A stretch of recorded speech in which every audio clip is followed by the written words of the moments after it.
नमस्कार दोस्तों, राजस्थान जी के एकेडमी यूट्यूब चैनल पर आपका हार्दिक स्वागत है। आज के वीडियो में हम राजस्थान के लोक देवताओं के बारे में पढ़ेंगे। ये लगभग 30 से 35 मिनट का वीडियो होगा और 30 से 35 मिनट में हम पूरे लोक देवता विद डिटेल कवर करेंगे, एक भी पॉइंट बाकी नहीं रहेगा इसमें। तो देखिए, शुरू करते हैं। राजस्थान के लोक देवता। लोक देवताओं में एक वर्ड आता है, हम पढ़ते हैं तो पीर। पीर किसको बोला जाता है?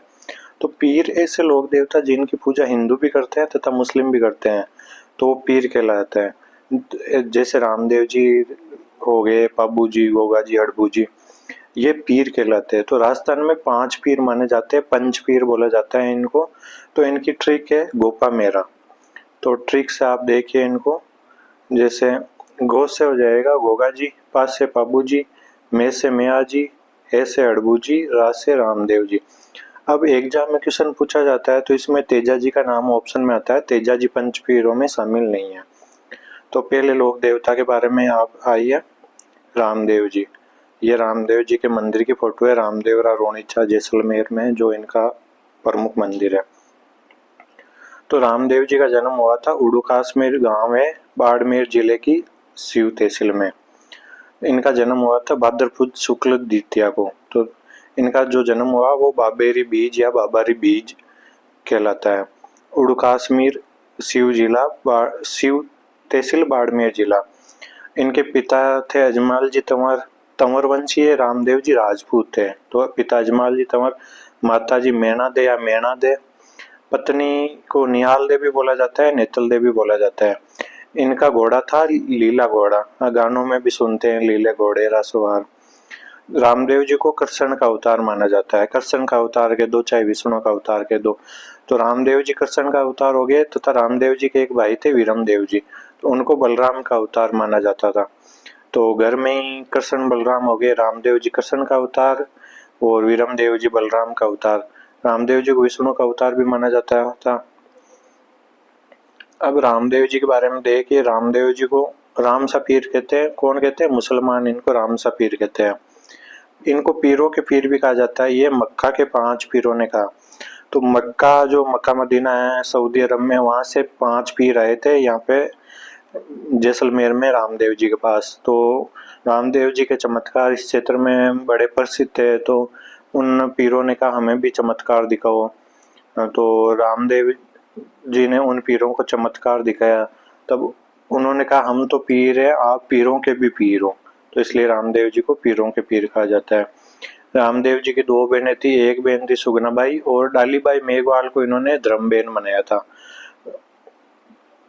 अब हम रामदेव जी के प्रमुख मंदिर देख लेते हैं। प्रमुख मंदिर जहाँ एक तो हो जाएगा रोनेचा जैसलमेर, इसको रामदेवरा बोला जाता है, जहाँ इन्होंने समाधि ली थी। इसके बाद में रामदेव जी का एक और मंदिर है राजस्थान में, खुंडियास, अजमेर जिले में। तो रामदेवरा तो हो गया रुणेचा में, तो राजस्थान का छोटा रामदेवरा हो जाएगा खुंडियास, अजमेर में। और वैसे छोटा रामदेवरा देखा जाए तो गुजरात राज्य में रामदेव जी का मंदिर है। गुजरात में भी रामदेव जी को खूब पूजा जाता है।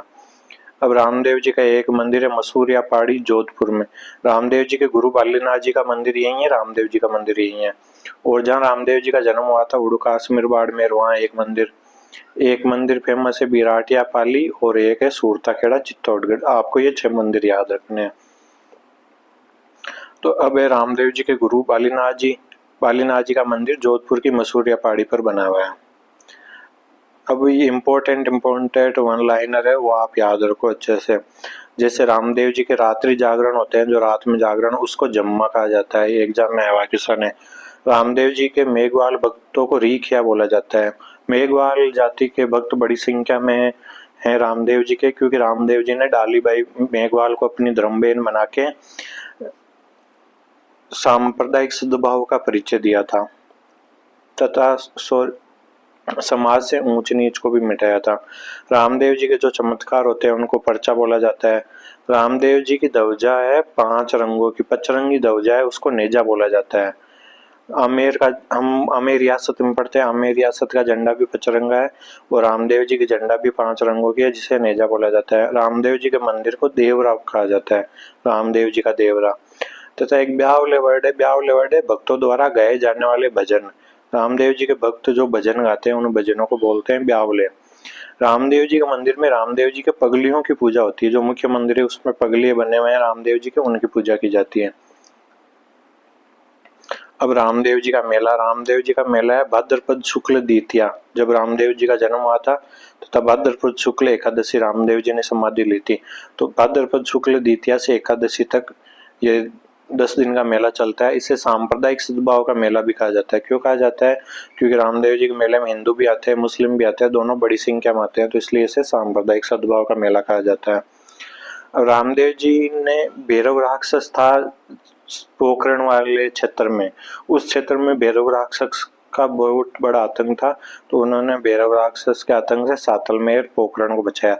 सातलमेर में भैरव राक्षस का आतंक था, भैरव राक्षस को खत्म करके इन्होंने सातलमेर का नाम पोखरण कर दिया, राक्षस को खत्म कर दिया इन्होंने।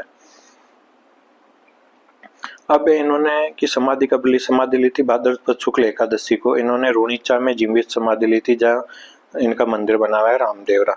इनसे एक दिन पूर्व इनकी धर्मबेन डालीबाई ने समाधि ली थी। अब रामदेव जी ने समाधि कब ली थी? 1458 ईस्वी में।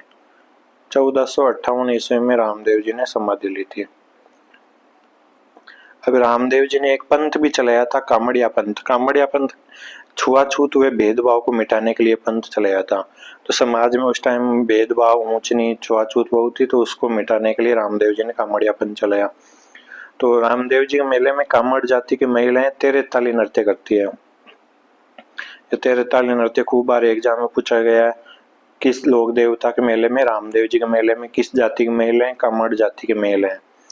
रामदेव जी एकमात्र ऐसे लोक देवता है जो कवि भी थे। इन्होंने खुद एक ग्रंथ लिखा जिसे 24 वाणियां कहा जाता है। तो ये क्वेश्चन बहुत बार पूछा गया है कि एकमात्र ऐसे लोक देवता जो कवि भी थे, तो रामदेव जी है, और इन्होंने 24 वाणियां नामक ग्रंथ लिखा था। अब इन्होंने उस टाइम एक अभियान चलाया था, उस अभियान का नाम है परावर्तन अभियान, हिंदू धर्म के शुद्धिकरण के लिए। मतलब उस टाइम बड़ी संख्या में हिंदू मुस्लिम में कन्वर्ट हो गए थे, क्योंकि उस टाइम मुगलों का राज था, तो बड़ी संख्या में हिंदू कन्वर्ट हो गए थे। तो इन्होंने हिंदुओं को वापस अपने धर्म में लाने के लिए परावर्तन अभियान चलाया था। तो ये रामदेव जी के बारे में जो भी इम्पोर्टेंट फैक्ट है वो पूरे हो गए। अब अगला पंचपीर है पाबू जी। ये पाबू जी की फोटो। पाबू जी का जन्म हुआ था कोलूमंड फलोदी जिला अलग हो गया, फलोदी जिले में 1239 ईस्वी में। 1239 1239 ईस्वी में पाबू जी का जन्म हुआ था। इन पाबू जी राठौड़ वंशीय राजपूत थे। रामदेव जी का ऊपर आ गया था और वंशीय राजपूत, पाबू जी राठौड़ वंशीय राजपूत। पाबू जी के पिता का नाम था धनदल जी राठौड़, माता का नाम कमला दे, पत्नी का नाम फुलमदे भी मिलता है, सुप्यारदे भी मिलता है। बाबू जी का मेला कहाँ लगेगा? बाबू जी का मेला भी कोलूमंड में लगेगा चैत्र अमावस्या को। मंदिर भी इनका कोलूमंड में, मेला भी कोलूमंड, जन्म भी कोलूमंड, फलोदी में मेला लगता है चैत्र अमावस्या को। अब बाबू जी को ऊंटों का रक्षक देवता माना जाता है, ऊंटों का रक्षक देवता। और ऊंट कौन सी जाति ज्यादा पालती है? राइका या रेबारी जाति। राइका या रेबारी जाति का आराध्य देव हो जाएंगे। राइका जाति मारवाड़ में ज्यादा पाई जाती है, जबकि रेबारी जाति मेवाड़ में ज्यादा पाई जाती है। तो मारवाड़ में सर्वप्रथम ऊंट लाने का श्रेय बाबू जी को दिया जाता है। अब इन्होंने ऊंट रक्षक देवता हो गया, गोरक्षक देवता भी बोला जाता है, क्योंकि इन्होंने गायों की रक्षा की थी। इन्हें लक्ष्मण का अवतार माना जाता है। और एक प्लेग रोग होता है, तो उससे बाबू जी की ताती बांधने से उसका बचाव हो जाता है, ऐसा माना जाता है। तो इन्हें प्लेग रक्षक देवता भी कहा जाता है।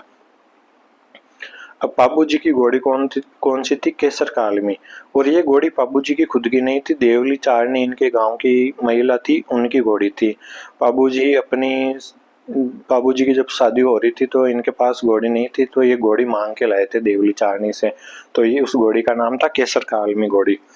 अब जब बाबू जी का विवाह हो रहा था, तभी इस देवली चारनी की गायों को बाबू जी का जीजा था जिंदराव खींची, वो जयल नागौर का शासक था, वो इनकी गायें चुरा के ले गया। तो बाबू जी ने इनकी घोड़ी ले रखी थी उस टाइम, तो इनका भी फर्ज बनता था कि ये गायों की रक्षा करें। तो इन्होंने खुद के बहनों या जीजा के खिलाफ युद्ध लड़ा और गायों की रक्षा के लिए वीर गति को प्राप्त हो गए। और ये वीर गति को कहाँ प्राप्त हुए थे? डेचू जगह है, डेचू फलोदी जिले में।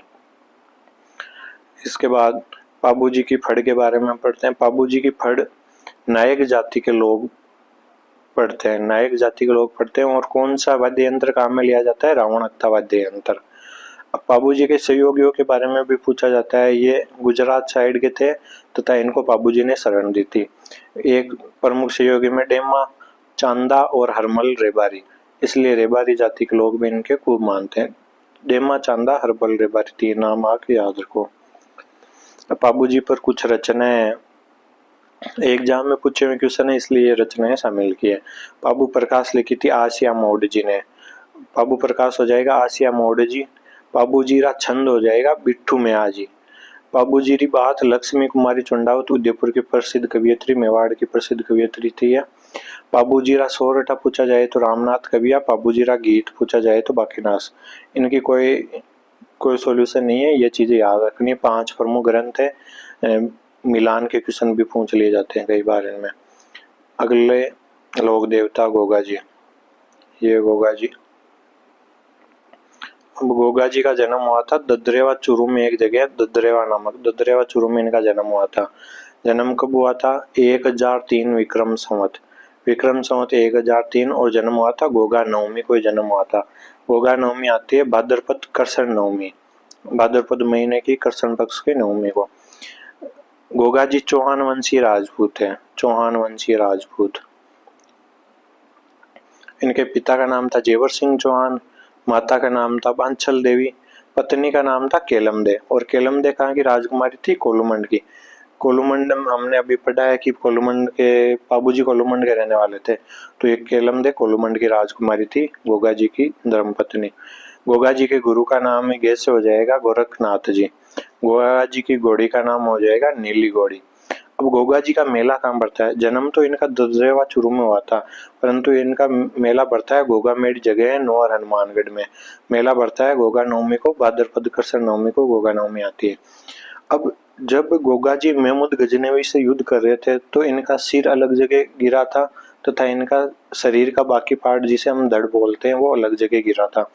तो सिर जहाँ गिरा था वो तो आ जाएगा शीश मेड़ी, तथा धड़ या धड़ जहाँ गिरी थी वो आ जाएगी दुर्मेड़ी। शीश इनके जन्म स्थान पे गिरा था तो शीश मेड़ी हो जाएगा ददरेवा चूरू, तथा धड़ गिरी थी नौर हनुमानगढ़ दुर्मेड़ी।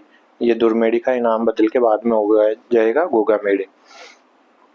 तो इनके जन्म स्थान से ज्यादा इनकी जहाँ पे धड़ गिरी नौर हनुमानगढ़ उसको गोगा मेड़ी बोला जाता है, उस स्थान का मेला ज्यादा फेमस है। अब एक क्वेश्चन ये भी पूछा जाता है कि गोगा जी की ओल्ड या झोंपड़ी का है, तो जालोर जिले में सांचौर नामक जगह पे गोगा जी की ओल्ड या झोंपड़ी है। अब इनको सांपों का देवता क्यों कहा जाता है, इसके बारे में जो स्टोरी है वो देखिए। इनकी शादी से पूर्व इनकी पत्नी केलमदे को सांप ने डस लिया था। तो केलमदे को सांप ने डस लिया था, जिससे क्रोधित होकर गोगा जी ने सांपों को मारना शुरू कर दिया। जहाँ भी सांप दिखता मार देते उसको। तब नाग देवता प्रकट हुए, केलमदे का जय निकाला तथा गोगा जी को नागों के देवता होने का वरदान दिया। तो ये स्टोरी है, ये मान्यता है। अब आगे महमूद गजनवी से इनका युद्ध कैसे हुआ।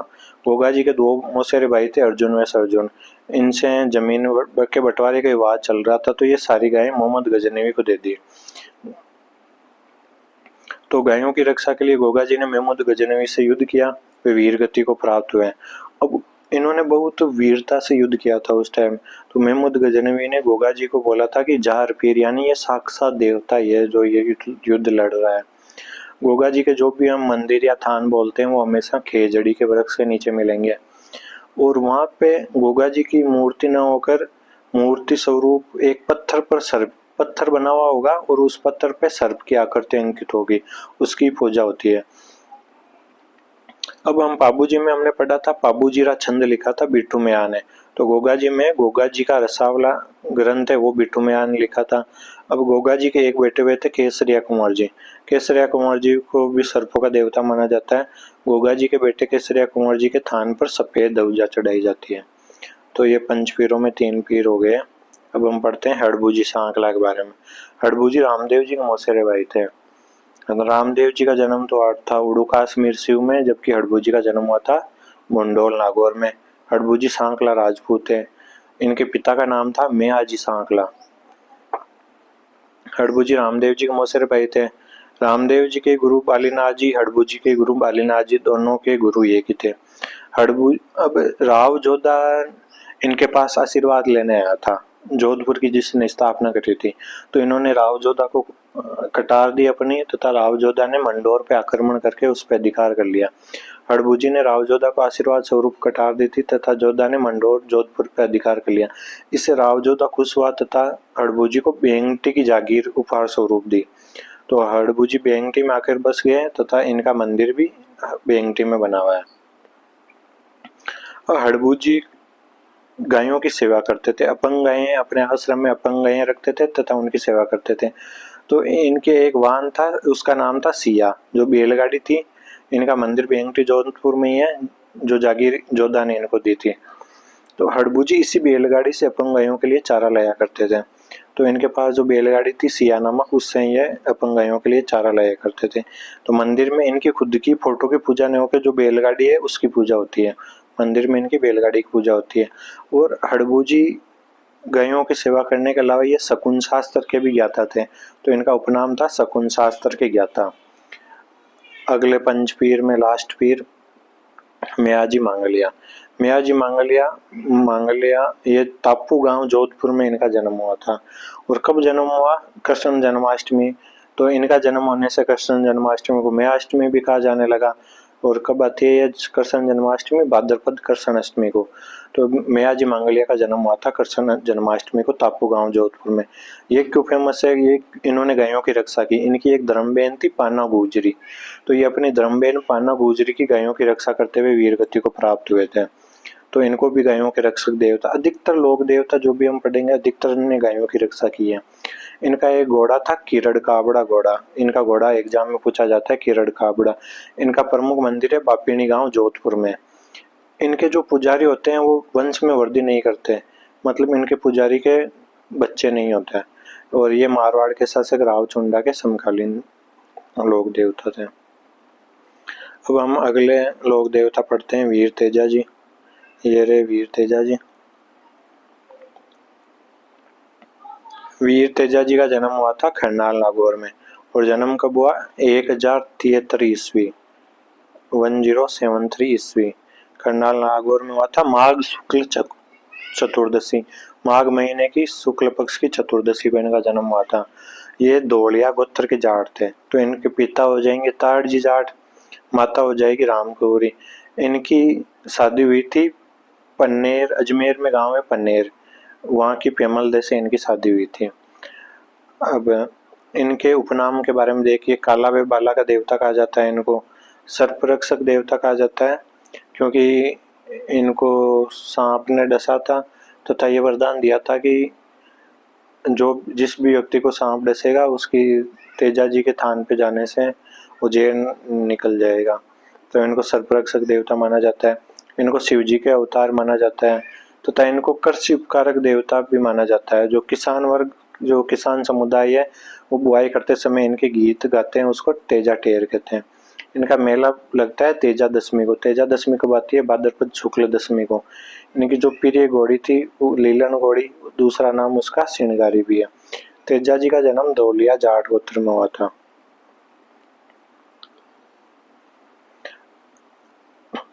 अब ये इनकी शादी तो बचपन में ही हो गई थी, परंतु जब ये बड़े हुए तब अपनी पत्नी पेमल को लाने अपने ससुराल पनेर गए हुए थे।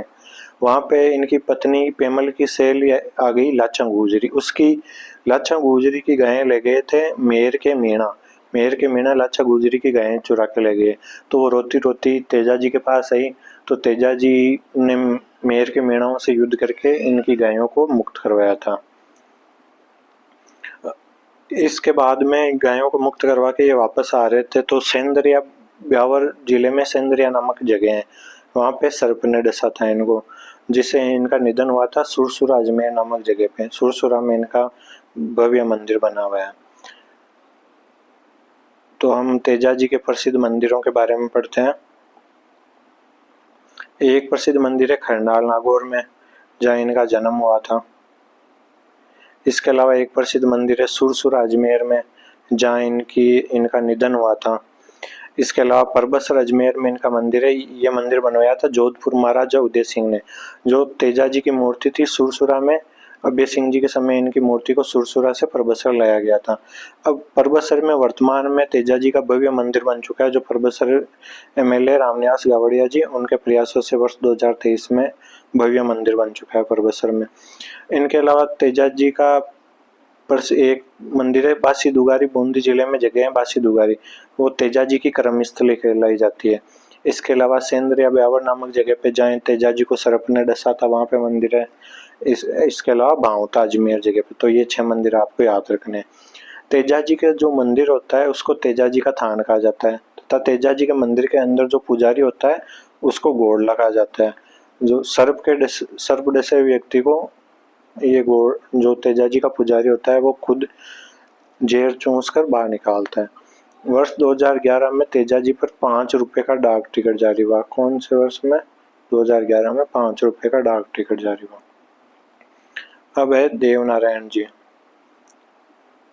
देवनारायण जी के बारे में देख लिए। देवनारायण जी का जन्म हुआ था गोठ दड़ावता गांव में, भीलवाड़ा जिले की आसीन तहसील में। इनकी माता थी सेठू खट्टाणी। खट्टाणा गुजर होते हैं, तो माता का नाम था सेठू खट्टाणी। इनके पिता का नाम था स्वाई भोज, पत्नी का नाम था पीपल दे। इन देवनारायण जी को विष्णु का अवतार माना जाता है। इनके बचपन का नाम पूछा जाए तो उदय सिंह, सीधे वन लाइनर याद रखने आपको। इनका मेला पड़ता है भाद्रपद शुक्ल सप्तमी को। अभी हमने ऊपर तेजा जी पढ़े थे, उनका मेला भाद्रपद शुक्ल दशमी को पड़ता है, जबकि देवनारायण जी का मेला पूछे तो आ जाएगा भाद्रपद शुक्ल सप्तमी। अब देवनारायण जी के 4 प्रमुख मंदिर है। एक तो आसिंद भीलवाड़ा में जहाँ इनका जन्म हुआ। एक है देवधाम बोला जाता है जोधपुरिया, देवधाम जोधपुरिया टोंक जिले की निवाई तहसील में। इसके अलावा देवमाली गांव है ब्यावर जिले में, वहाँ इनका निधन हुआ था, वहाँ फेमस मंदिर है। इसके अलावा एक मंदिर है देव डोंगरी पहाड़ी चित्तौड़गढ़ में। अब देवनारायण जी के बारे में आप देखिए। देवनारायण जी के मंदिर में ईंटों की पूजा की जाती है। मंदिर में ईंटें में रखी हुई होती है। इन्होंने आयुर्वेद पर बल दिया था, तो ये जो भी उपचार करते थे नीम की पत्तियों से, छाछ से, आयुर्वेद पर बल दिया था। इनके घोड़े का नाम था लीलाधर घोड़ा। देवनारायण जी पे भी 2011 में 5 रुपए का डाक टिकट जारी किया गया। ऊपर तेजा जी में भी हम पढ़ते हैं कि 2011 में 5 रुपए का डाक टिकट जारी किया गया था। अब देवनारायण जी की फड़ के बारे में अगर हम पढ़ें तो सबसे पुरानी फड़ों में पूछी जाए तो देवनारायण जी की, सबसे लंबी फड़ पूछी जाए तो देवनारायण जी की, जबकि सबसे लोकप्रिय फड़ पूछा जाए तो बाबू जी की फड़ है। इनकी फड़ पे डाक टिकट जारी हो गया था 2 सितंबर 1992 को। और देवनारायण जी की फड़ का वाचन कौन करता है? गुर्जर जाति के जो बोपे होते हैं जंतर वाद्य यंत्र के साथ देवनारायण जी की फड़ का वाचन करते हैं। अब हम अगले लोक देवता के बारे में पढ़ते हैं, मल्लीनाथ जी। मल्लीनाथ जी का जन्म हुआ था तिलवाड़ा में। तिलवाड़ा वर्तमान में बालोतरा नामक जगह पे है। तथा मल्लीनाथ जी के पिता का नाम था राव सलका, माता का नाम था जानी दे, पत्नी का नाम रूपा दे। ये आपको याद करने सीधे। मल्लीनाथ जी का मेला 1 महीने तक बढ़ता है, चैत्र कृष्ण 11 से लेकर चैत्र शुक्ल 11 तक। मेला बढ़ता का है तिलवाड़ा जगह पे, बालोतरा जिले में लोणी नदी के किनारे। ये शासक थे, परंतु इन्होंने अपनी पत्नी की प्रेरणा से योग साधना की दीक्षा ली तथा उगम सी भाटी के शिष्य बने हुए राजपाट को त्याग दिया। इन्होंने कुंडा पंथ चलाया, इसलिए इनको कुंडा पंथ के प्रणेता माना जाता है। जो बाड़मेर के आसपास का क्षेत्र को मालानी कहा जाता है, वो तो मालानी मल्लीनाथ जी के नाम पे ही नाम पड़ा था। अब अगले लोक देवता है तल्लीनाथ जी। तल्लीनाथ जी मल्लीनाथ जी के भाई थे, वीरमदेव उनके पुत्र थे, तथा इनको शेरगढ़ ठिकाना दे रखा था। जोधपुर राज्य था उस टाइम, उसका शेरगढ़ ठिकाना, तो शेरगढ़ ठिकाने के सामंतिया शासक बोल दो आप इनको। इनका मूल नाम था गांगदेव राठौड़। तल्लीनाथ जी का मूल नाम पूछा जाए तो गांगदेव राठौड़। इनके गुरु पूछे जाए तो जालंधर नाथ। तल्लीनाथ जी फेमस क्यों है? यह इनको ओरण्य के लोक देवता के रूप में पूजा जाता है। ओरण मतलब देवताओं के मंदिर के आसपास जो जमीन छोड़ी जाती है कि उसमें हम पेड़ नहीं काट सकते, बुआई नहीं कर सकते, खाली छोड़ी जाती है वो जमीन, उसको ओरण बोला जाता है। तो इनको ओरण के लोक देवता तथा प्रकृति रक्षक लोक देवता बोला जाता है। इनका मंदिर है जालोर जिले में पांचोटा नामक गांव में पंचमुखी पहाड़ी पे इनका मंदिर है। इनके मंदिर के आसपास का क्षेत्र भी औरण कहलाया जाता है। अगर हमें पूछा जाए जालोर जिले के लोक देवता, तो आंसर रहेगा तल्लीनाथ जी। अब छोटे छोटे लोग, एक एक दो दो पॉइंट है लोक देवताओं में। अब हरिराम बाबा के बारे में पूछा जाए तो हरिराम बाबा का जन्म भी जोड़ा गांव नागौर में, समाधि भी जोड़ा गांव नागौर में तथा मंदिर भी जोड़ा गांव नागौर में। ये सर्पों के लोक देवता बोले जाते हैं तथा इनके मंदिर में सर्प की बम्बी की पूजा की जाती है। अगर ये क्वेश्चन हो जाए वे लोक देवता जिसके मंदिर में सर्प की बम्बी की पूजा की जाती है, तो वो हो जाएंगे हरिराम बाबा।